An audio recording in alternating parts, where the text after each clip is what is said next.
देखो बच्चों, आज हम इस वीडियो में कक्षा 8वीं अर्धवार्षिक परीक्षा 2024 विषय विज्ञान का पेपर हल करेंगे।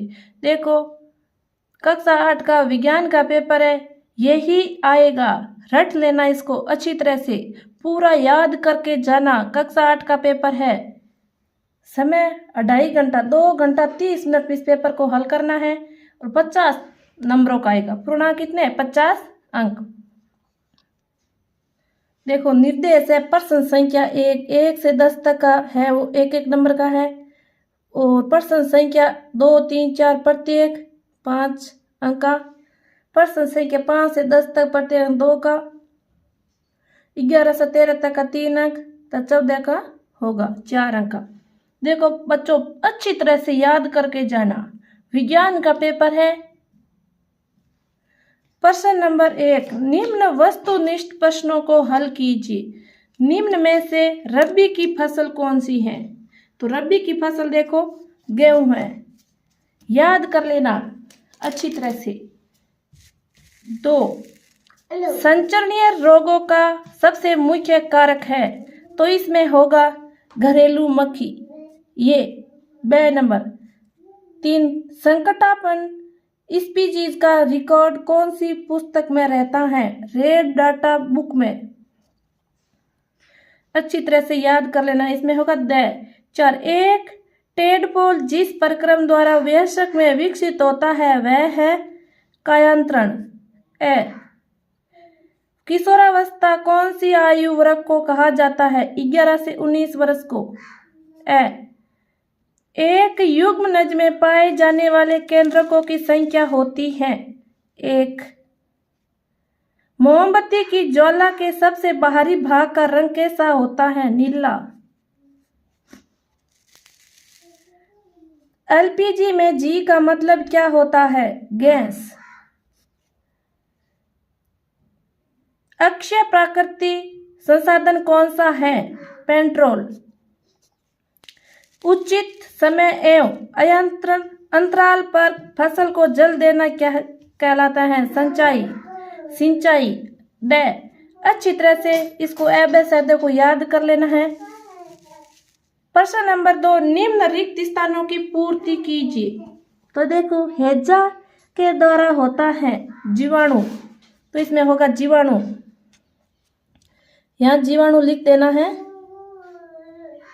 जीवाणु। क्षतिग्रस्त बीज जल की सतह पर लगेंगे तैरने से। अच्छी तरह से सुंदर सुंदर राइटिंग लिख देना है।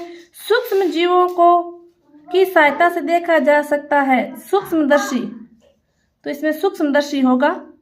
लकड़ी और कोयले के जलने से वायु का होता है प्रदूषण। ज्वलनशील पदार्थ है पेट्रोल। बच्चों, इस प्रकार इस रिक्त स्थानों की पूर्ति करनी है। प्रश्न नंबर 3 है, निम्नलिखित कथनों के लिए सत्य असत्य लिखिए। देखो आपको कॉपी देंगे, उसमें अच्छी तरह से लिखना है। खाद्य पेट्रोल बनाई जाती है, तो ये असत्य है, तो इसमें लिख देना असत्य। उस कॉपी में लिखना है, पेपर में नहीं लिखना है, असत्य। जीवाश्म ईंधन प्रयोगशाला में बनाई जा सकती है, यह भी असत्य है। हमें पेड़ों को काटना नहीं चाहिए, सत्य है, नहीं काटना चाहिए। खरपतवार हटाने का निराई कहते हैं, सत्य है। दही में अनेक सूक्ष्म जीव पाए जाते हैं, सत्य है। आपको इस कॉपी में लिखना है। मिलान कीजिए। प्रश्न नंबर 4 आएगा, मिलान कीजिए। कॉलम में तो देखो, सूखा होता है वर्षों दर की कमी से। वनों का समाप्त होना। कोयला पत्थर जैसा कठोर। Insulin hormone.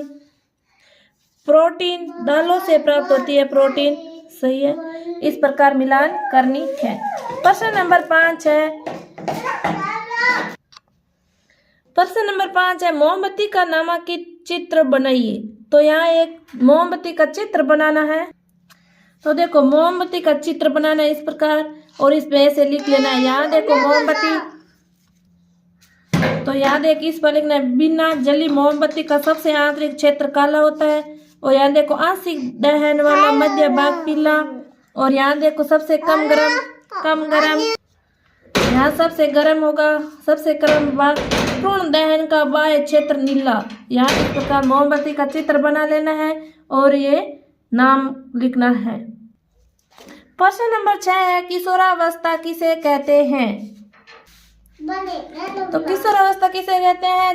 जीवन काल की वह अवधि जब शरीर में से ऐसे परिवर्तन होते हैं जिसके परिणाम स्वरूप जनन परिपक्वता आती है, किशोरावस्था कहलाती है। यह अवस्था 11 वर्ष की आयु से प्रारंभ होकर 18 अथवा 19 वर्ष तक की होती है। तो देखो इस प्रश्न को इस प्रकार लिखना है, याद कर लेना बच्चों अच्छी तरह से। प्रश्न नंबर 7 है, 2 रबी की फसलों के उदाहरण लिखिए। तो 2 रबी की फसल देखो, गेहूं व मटर। प्रश्न नंबर 8, अलौकिक जनन की परिभाषा लिखिए। अलौकिक जनन की परिभाषा है वह जनन जिसमें केवल एक ही जनक नए जीव को जन्म देता है, अलौकिक जनन कहलाता है।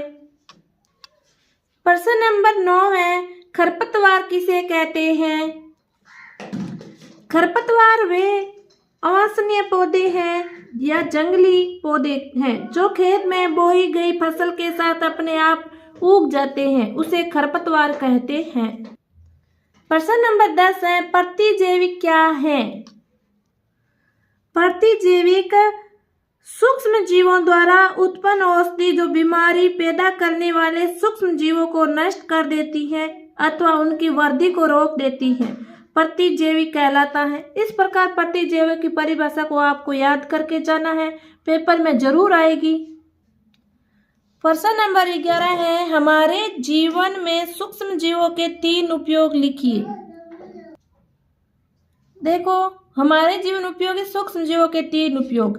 तो एक देखो, लैक्टोबैसिलस नामक जीवाणु दूध को दही में परिवर्तित कर देता है। 2 जीवाणु पनीर, अचार एवं अनेक खाद्य पदार्थों के उत्पादन में सहायक है।